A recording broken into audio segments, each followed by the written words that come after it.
अच्छा, relevant costing की जब थोड़ी डिस्कशन की, इस पे हम थोड़ा रिव्यू करते हैं एग्जांपल्स को। सवाल को पढ़ने का भी तरीका थोड़ा सा देख लीजिए। हमेशा सवाल पढ़ा जाता है रिक्वायरमेंट से पहले। आप हमेशा सवाल में रिक्वायरमेंट्स पढ़ेंगे और रिक्वायरमेंट के बाद आपका बॉडी को आप पढ़ सकते हैं, ठीक है जी। तो इस सवाल की रिक्वायरमेंट अगर हम देखें तो calculate and explain for Kaiser what you believe the minimum tender price should be. और हमें साथ इसके प्रिंसिपल भी बता दिया गया है, if in case we are unaware minimum price is always equal to relevant cost. Minimum price हमेशा रेलेवेंट कॉस्ट के बराबर होती है।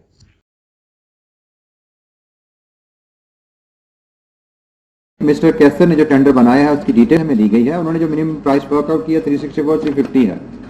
Then we have provided certain details on all the components of the cost और end में profit, minimum profit की जो policy है वो भी दी गई है। और हमसे कहा गया जी आप मिनिमम प्राइस बताइए। तो हमने सबसे पहले तो असूल की बात की। मिनिमम प्राइस का मतलब होता है सिर्फ रेलेवेंट कॉस्ट। मिनिमम प्राइस में कोई मिनिमम मार्जिन नाम की चीज शामिल नहीं होती। मिनिमम प्राइस का मतलब a price where you earn nothing. तो सबसे पहले तो हम इसके जी फॉर्मेट की बात करें। हमें डिफरेंट कंपोनेंट्स जो दिए हुए हैं, हमें हर कंपोनेंट पे वर्किंग करनी है। उसने में सिर्फ कैलकुलेट नहीं कहा, उसने कहा जी कैलकुलेट के साथ एक्सप्लेन भी करना है। So exam point of view से यू नीड टू लर्न कि प्रेजेंटेशन इज वेरी इंपॉर्टेंट। आपकी प्रेजेंटेशन बहुत बेहतर होनी चाहिए और आप always you should use ruler whenever you are presenting data in the columnar shape। हमेशा रूलर इस्तेमाल करें जब भी आप कॉलमनर शेप में डेटा प्रेजेंट करें।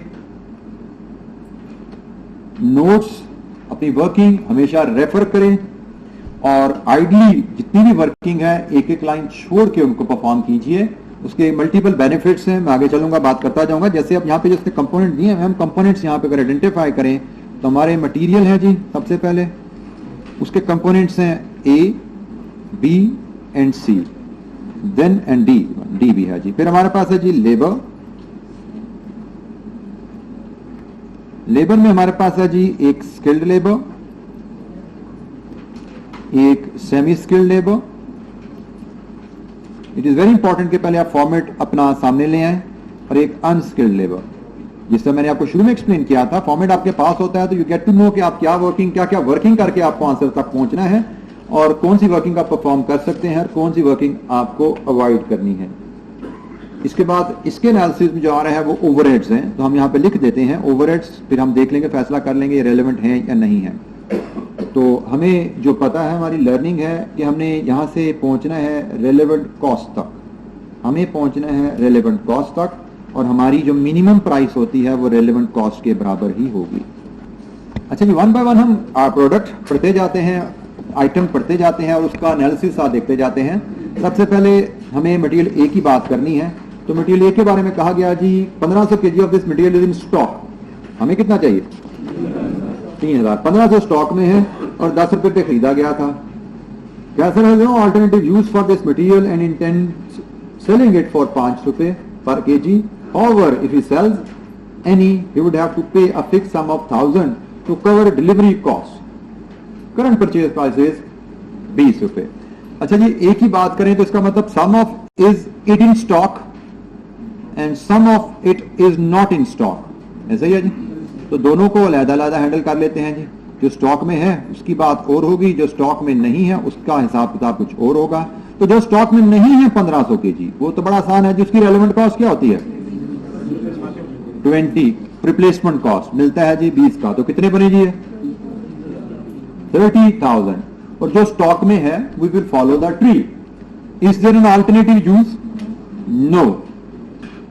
स्टॉक में नहीं है, is it in regular use? The answer is no. It doesn't have an alternative use? Answer is no. Then the relevant cost is scrap value, जिसको NRV भी आप कह सकते हैं। तो आप 1500 बेचेंगे किस रेट पे? किस पे जी? 5 पे। और इसकी जो कॉस्ट होगी डिस्पोजल कॉस्ट रहती है 1000। तो आपकी NRV स्क्रैप वैल्यू, इस केस में NRV डिस्पोजल कॉस्ट इसमें लेस होगी कितनी जी? 6500। अब बेसिकली आप इसको यहां पे अगर रिलेट करना चाहो तो ये अपॉर्चुनिटी कॉस्ट के कॉन्सेप्ट से रिलेट होता है कि आपके पास जो मटेरियल पड़ा हुआ है, उसके रिसोर्स है, उसके दो इस्तेमाल आ गए। एक, यू कैन सेल इट, वहां से बेनिफिट ले लो। दूसरा, you can use it in the job, वहां से कुछ कमा लो। तो when you decide to use it, you are foregoing the sale option, you are foregoing the proceed option. So which option you are foregoing? वो आपकी यहां पे जो नजर आ रही है। This can be considered as, it can be related to opportunity cost concept. ये एक तरह की अपॉर्चुनिटी कॉस्ट आपकी बन जाती है, तो आप इसको कॉन्सेप्ट इसको वहां से भी रिलेट कर सकते हैं। तो ये जी हमारी ए की कॉस्ट होगी। बी की कहानी क्या है जी? पेनल्टी इन द स्टॉक 25 पे खरीदा गया था, वो तो हमेशा रेलेवेंट होती है, पास की कॉस्ट हमेशा रेलेवेंट होता है। Current purchase price has fallen to 22। This material is constantly used by Kaiser. Is material in stock? Yes. Is it regularly used? Yes. Then what is the relevant cost? Current purchase price. Past is not relevant. हमें B की जो quantity चाहिए that is 1500, सारे का सारा stock में है लेकिन रेगुलर यूज में है। इसकी current purchase price which is 22, that is relevant. कितनी बनेगी? 33,000। हमारे पास जब हम स्पेस को एफिशिएंटली यूज कर रहे होंगे, जैसे मैंने एक्सट्रीम राइट पे कॉलम ड्रॉ किया और पूरा लेफ्ट एरिया मैंने छोड़ दिया अपनी कैलकुलेशन डिस्क्रिप्शन के लिए, तो यहाँ पे जो एफिशिएंट वर्किंग है हम यहीं पे प्रेजेंट कर पाएंगे। हमारी वर्किंग जो स्मार्ट वर्किंग है यहीं पे देख करते जाएंगे, हमें रेफर करके आगे जाने की जरूरत नहीं है। It will save our time. और ये जो मैंने आपको लाइंस का कहा था छोड़ने का, उसका मकसद भी यही है कि छोटी मोटी हमारी वर्किंग हो, छोटी कैलकुलेशन होगी, हम यहीं पे इनकॉर्पोरेट कर लेंगे। अपार्ट फ्रॉम आप लाइंस छोड़ के लिखते हैं तो प्रेजेंटेशन आपकी थोड़ी बेहतर नजर आती है, दिखने में अच्छा पेपर नजर आता है आपका। सी 1000 चाहिए जी हमें। क्या कहानी है जी सी की? हमें सी का 1000 केजी चाहिए। ये सारे का सारा स्टॉक में है? बिल्कुल है जी, 1000 केजी है हमारे पास और ये खरीदा गया था कभी माजी में 30,000 का। That is irrelevant. Kaiser is considering selling it for 12,000 और using it as substitute for another. ये वो केस बन गया कि जी स्टॉक में है, रेगुलर यूज में नहीं है, अल्टरनेटिव यूज भी है, तो हमने कहा था जी हायर ऑफ। हम हायर वैल्यू लेंगे तो सी की हम लेंगे जी हायर। दो वैल्यूज में से हायर लेनी है। एक वैल्यू स्क्रैप वैल्यू है जी, वो कितनी है? 12,000। और दूसरी वैल्यू है कि अल्टरनेटिव यूज में जाएगा तो वहां पे कॉस्ट सेविंग क्या दिलाएगा? If used in this latter manner it would save 20,000 of the other material. Other material का 20,000 बचा देगा हमें, तो higher is relevant. 20,000 is relevant cost हमारे। 12,000 या 20,000 में से हायर वैल्यू इज रेलेवेंट। किसी कॉन्सेप्ट की एप्लीकेशन पे कोई दिक्कत हो पूछ लीजिएगा। Next item is D. 100 litres at 25 per litre खरीदा गया था माजी में कभी। इसकी स्टोरी क्या है जी? 200 लीटर स्टॉक में पड़े हुए, हमें तो 100 चाहिए। It is dangerous if not used in this contract will have to be disposed of at a cost to Kaiser of ₹100 per litre. The current purchase price is 25। Current purchase price of course not relevant because we are not going to buy it. अब है इसको इस्तेमाल करने का हमारी जेब पे क्या असर पड़ेगा? दिस इज कॉस्ट सेविंग, क्योंकि हमारे पास पड़ा हुआ है, टॉक्सिक है, इसको वेस्ट करने पे नुकसान है, हमें कॉस्ट पे करनी पड़ेगी। डिस्पोजल कॉस्ट है 100 रुपीज पर लीटर। तो अगर हम इसमें से 100 लीटर इस्तेमाल कर लेंगे तो at least on 100 litres we will save ₹100 per litre. तो ये आपका नेगेटिव 10,000, क्योंकि ऊपर सारी हमने आउटफ्लोज हैं, हमने इसको लिया, ये नेगेटिव कॉस्ट है, इसको मैं यहाँ पे negative as reduction the cost show किया। तो ये डिस्पोजल वैल्यू नहीं है, ये उल्टा डिस्पोजल कॉस्ट है। वैल्यू होती तो वो वैल्यू फोरगो होती, डिस्पोजल कॉस्ट है तो डिस्पोजल कॉस्ट सेव होगी। मटेरियल का पूरा ट्री हमने ऑलमोस्ट यहां पे अप्लाई कर लिया है इस एग्जांपल में। लेबर की बात करें जी, सबसे पहले स्किल्ड लेबर की बात करें तो स्किल्ड लेबर के हमें चाहिए जी 1200 hours. Skilled labour only hires when he needs it. इसका मतलब टेम्परेरी है। तो 1200 इंटू 30, ये कैलकुलेशन इसने ठीक की हुई है जी। 1200 इंटू 30 इट इज 36,000। लीजिए ये स्किल्ड लेबर की वर्किंग हो गई जी।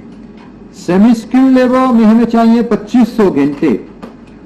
स्टोरी क्या है? सेमी स्किल्ड लेबर की है the workforce of 100 semi skilled labourers who are currently not fully employed.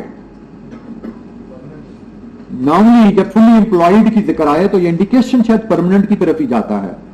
They are on annual contract. ये बिल्कुल ही कंफर्म हो गया जी। And the numbers of spare hours currently available for this project are 2000। 2000 घंटे spare available है इस project के लिए। Any hour in excess of this will have to be paid at a time and a half. The normal hourly rate is 20। उसने कहा जी 2000 घंटे तो spare हैं, तो 2000 घंटे की कॉस्ट होगी 0। परमानेंट लेबर है, एनुअल कॉन्ट्रैक्ट पे है, स्पेयर टाइम है, रेलेवेंट कॉस्ट इज 0। बाकी बचे कितने जी? सेमी स्किल्ड 500 आवर्स, उसका उसने रेट दे दिया कि जी नॉर्मल रेट तो 20 है, लेकिन इनसे आप ओवर टाइम कराएंगे, जो टाइम एंड हाफ होगा, टाइम एंड हाफ का मतलब 1.5 गुना, 1.5 से मल्टीप्लाई कर दें, 15,000। ये जी आपकी सेमी स्किल्ड लेबर की कैलकुलेशन 2 कंपोनेंट्स में होगी। नेक्स्ट ये अनस्किल्ड है जी, अनस्किल्ड के 1000 आवर्स हैं, और इसकी डिटेल अगर हम पढ़ें तो these are currently employed by Kathran job where the they produce a contribution of ₹5 unskilled labor hour. Their current rate is 15 per hour, although extra could be hired at 25 an hour if necessary. तो पहली बात हमें establish करना है, ये permanent है या temporary है? टेम्परेरी है। पर आवर रेट का जिक्र किया गया है, तो ये तो टेम्परेरी है। तो स्टेप वाइज चलें। टेम्परेरी हमारे पास है, तो can additional time B hired? Answer is yes, additional time इनका हायर किया जा सकता है, और वो मिल रहा है किस रेट पे जी? 25 पर आवर। बट साथ ही उसने डाइवर्जन की ऑप्शन भी दी है कि आप डाइवर्ट भी कर सकते हो। तो डाइवर्ट अगर हम करते हैं, तो इग्नोर द एडिशनल टाइम जो कि 25 का मिल रहा है, अगर हम डाइवर्ट करने की ऑप्शन पे चले तो रेलेवेंट कॉस्ट क्या होती है? Cost of hiring plus contribution loss. तो कॉस्ट ऑफ हायरिंग इसमें 15 है और कंट्रीब्यूशन लॉस 5 है, ये तो 20 बनती है। इसका मतलब अगर आप डाइवर्ट करते हो तो आपकी कॉस्ट बनती है 20 रुपए पर आवर। तो बेहतर क्या है, क्या करना चाहोगे? हायर करना चाहोगे या डाइवर्ट करना चाहोगे? डाइवर्ट करना इज बेटर ऑप्शन। ये कॉस्ट आपकी कम है, हम इसको प्रेफर करेंगे।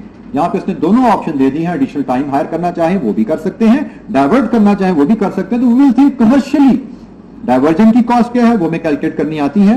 एडिशनल टाइम तो स्ट्रेट फॉरवर्ड था, हमने कमर्शियली देखा हमें सूट करता है डाइवर्ट करना, तो हम अपने जो आवर्स रिक्वायर्ड हैं अनस्किल्ड के 1000 वो 20 पे वैल्यू करेंगे। तो कितना बना जी? 20,000 अनस्किल्ड लेबर, टेम्परेरी लेबर को डाइवर्ट करने पे relevant cost is cost of hiring plus contribution loss 15 जमा 5 20। हम एडिशनल टाइम 25 पर आवर पे हायर करने के बजाय 20 पर आवर इनकर करना पसंद करेंगे थ्रू डाइवर्जन। तो relevant cost would be 20,000 in this case. Overheads के बारे में कहा जी, these are fixed overheads based on existing production. तो ये तो इररेलेवेंट होते हैं जी, फिक्स्ड ओवरहेड इररेलेवेंट होते हैं, इनकी कॉस्ट 0 है। Cost of preparing the tender, is it relevant? Why not relevant? Under what principle? Sunk irrelevant. हमें यहां पे हमेशा इसको इंक्लूड कर लेना चाहिए, कॉस्ट ऑफ प्रिपेयरिंग टेंडर, क्योंकि उसने एक्सप्लेनेशन भी मांगी है। तो हमें क्वेश्चन को पूरी तरह पढ़ के राइटली उसको एड्रेस करना है, तो हमें ओवरहेड का भी नोट देना है, इंक्रीमेंटल नहीं है, और कॉस्ट ऑफ प्रिपेयरिंग टेंडर का भी नोट देना है। मे बी ये नोट नंबर 1 होगा, ये नोट नंबर 2 होगा, शायद ऊपर भी हमें एक्सप्लेनेशन देनी पड़ेगी हर कि हमने क्यों एनआरवी ली, क्यों हमने कॉस्ट ली, हमें वहां पे भी एक्सप्लेनेशन देनी होगी। और आखिरी आइटम जो उसने ऐड की है वो प्रॉफिट एलिमेंट है, तो हमने यहां पे भी बताना है कि भाई प्रॉफिट एलिमेंट भी 0 होता है। क्यों 0 होता है? क्योंकि मिनिमम प्राइस हम कैलकुलेट कर रहे हैं, minimum price does not account for any profit, उसमें प्रॉफिट एलिमेंट 0 होता है। जी एनी क्वेश्चन? कोई सवाल? यहां से हम सम ले सकते हैं, रेलेवेंट कॉस्ट हमारी क्या होगी जी? सम बताइए, what is the relevant cost which will become the minimum price?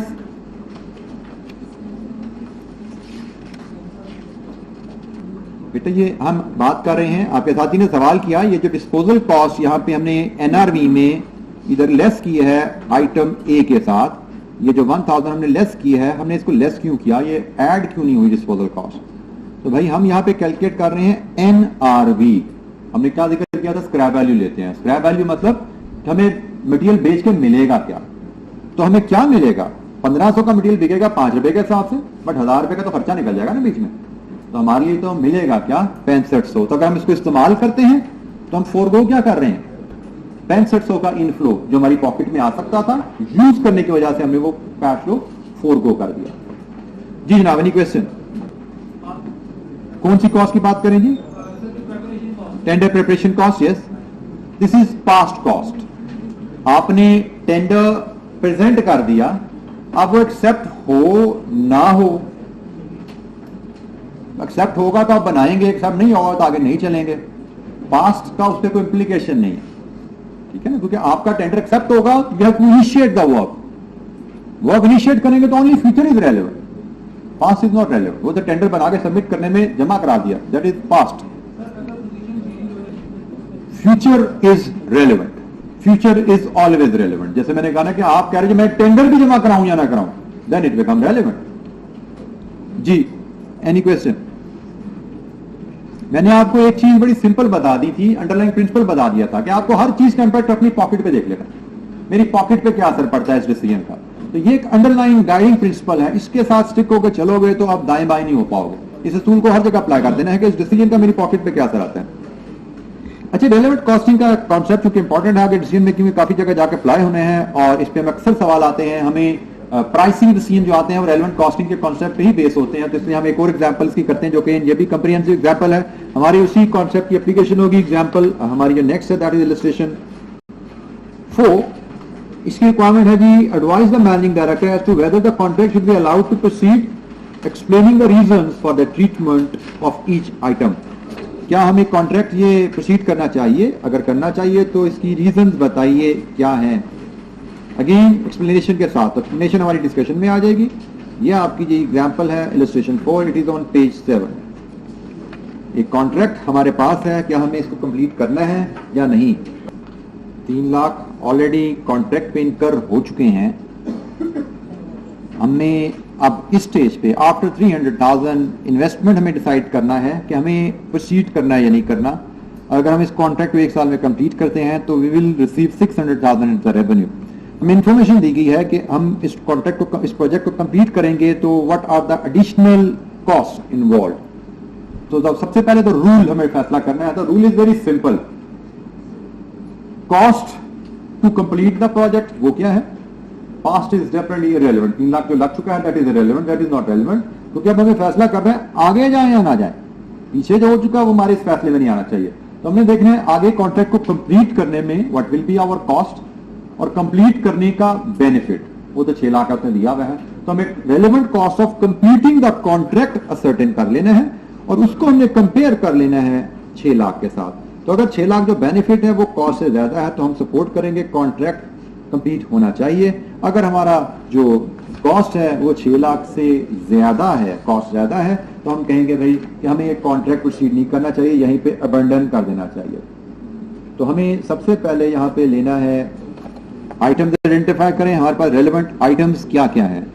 तो रुपीज में अगर आइटम आइडेंटिफाई करें, सबसे पहले जी हमारे पास है जी मटेरियल। हम relevant cost of completing contract वो आइडेंटिफाई करने जा रहे हैं।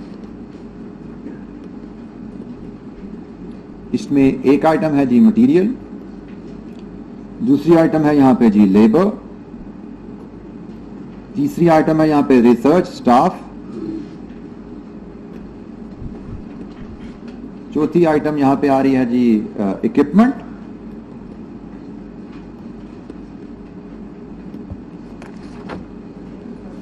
Then there is some building, share of building, building related services हैं, बिल्डिंग सर्विसेज हैं। और यहां से हम कैलकुलेट करेंगे टोटल कॉस्ट जो कि रेलेवेंट ली जाएगी सिर्फ। इसको कंपेयर करेंगे हम प्रोजेक्ट रेवेन्यू से जो कि हमें गिवन है 600,000, और हम फिर कंपेयर करेंगे हमारा प्रोजेक्टेड प्रॉफिट आ रहा है या लॉस आ रहा है। उसके ऊपर हमें डिसीजन देना है कि हम इसको क्या रिकमेंड कर रहे हैं।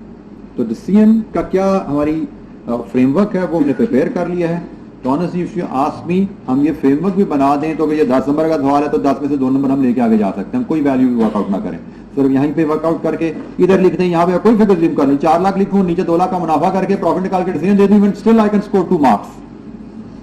ये चीज आपको सीखने की जरूरत है कि आप चीज को समझ पाओ। ऊपर आपको कुछ नहीं पता, मटेरियल लेबर रेलेवेंट का कुछ नहीं पता, even then you can score है। एग्जामिनर को आपने बताना है कि आपके पास कौन सा स्किल सेट है।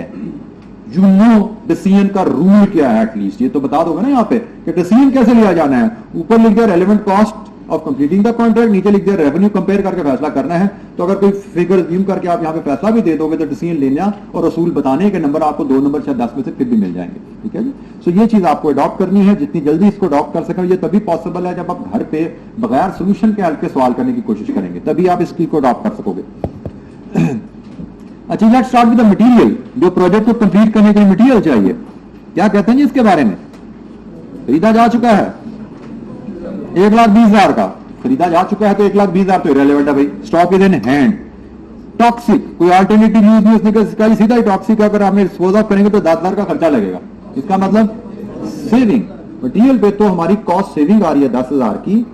1,20,000 इरेलेवेंट है, अल्टरनेटिव यूज का जिक्र नहीं, वी अज्यूम कोई नहीं है। स्क्रैप की जगह डिस्पोजल है तो डिस्पोजल कॉस्ट जो बचेगा इस्तेमाल करने से दैट इज रेलेवेंट, 10,000 की saving, negative cost.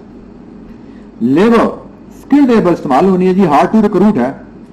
The worker concerned were transfer to the contract from a production department and at the recent meeting the production manager claimed that if the men were returned to him they could generate sales of 3 lakh in the next year.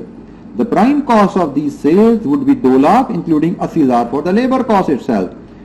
Overhead absorbed into this production would amount to 40,000. पहले तो फैसला कर लो overhead के बारे में। यहाँ पे हमने कहीं लिखा नहीं, लेकिन हम अगर वो लिख ले तो ओवरहेड तो इरेलेवेंट है, उसको तो निकाल के साइड पकड़ो। ठीक है जी। यहाँ पे लेट्स ऐड ओवरहेड। एक ये वजह होती है जो मैंने कहा था कि आप लाइंस छोड़ दिया करें, तो लाइंस छोड़ेंगे कोई चीज मिस होगी तो बड़े अच्छे तरीके से आप इनकॉर्पोरेट कर सकते हैं। इरेलेवेंट है overhead, may be half number आपका यहाँ पे 0 लगाने का मिलना है आपको। लेबर पे दोबारा बात करें जी, टेम्परेरी और permanent, what hint do you get from here?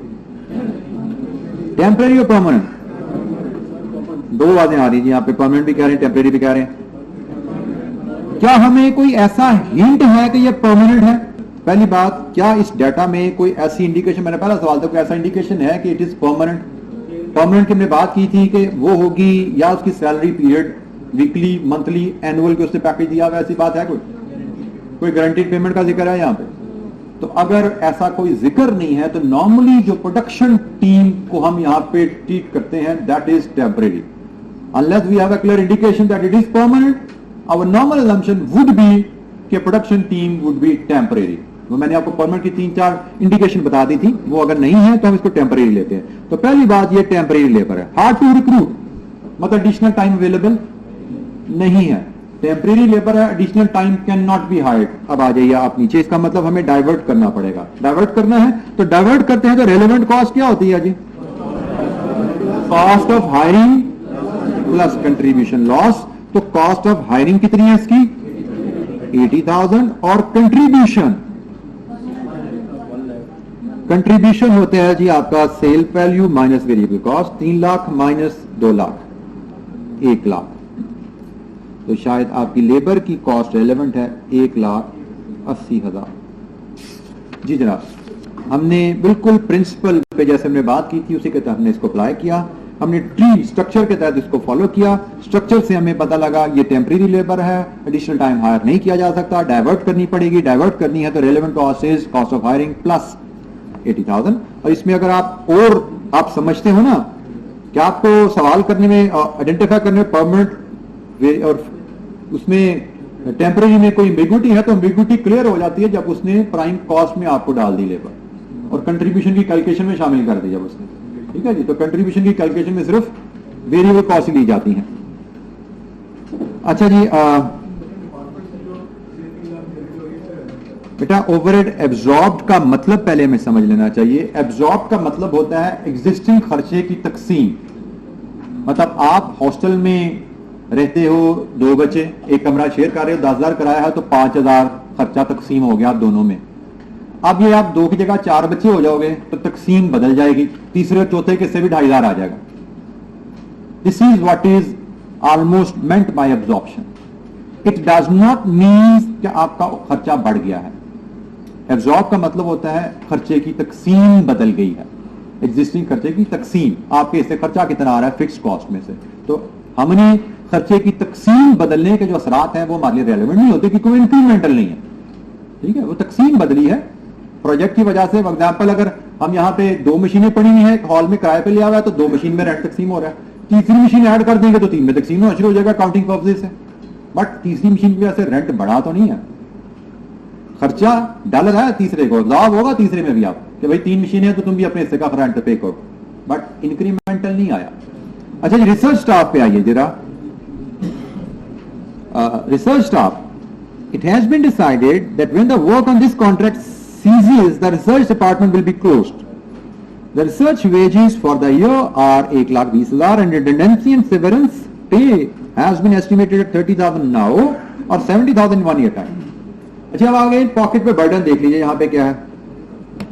Research, अगर हम प्रोजेक्ट कंप्लीट करने हैं तो हमें स्टाफ को 1 साल लेकर चलना है, फिर फारिग करना है, और अगर प्रोजेक्ट अभी बंद करेंगे तो स्टाफ अभी फारिग करेंगे। तो आप देख लें कि अगर प्रोजेक्ट को कंटिन्यू करते हैं तो आपकी जेब पे क्या इंपैक्ट आता है। तो असूल सिंपल जो नजर आ रहा है हमें, हम प्रोजेक्ट कंप्लीट करते हैं तो 1,20,000 हमें पूरे साल की तनख्वाह देनी पड़ेगी, प्लस साल बाद जब फारिग करेंगे तो 70,000 की इनको रिडंडेंसी पेमेंट करनी पड़ेगी। लेकिन if you compare it to now कि अगर हम अभी प्रोजेक्ट बंद कर दें तो कितनी पेमेंट करनी पड़ेगी? 30,000। So what is the incremental impact of completing the project? 120 plus 40, 160,000। ये है दी रिसर्च स्टाफ की रेलेवेंट कॉस्ट।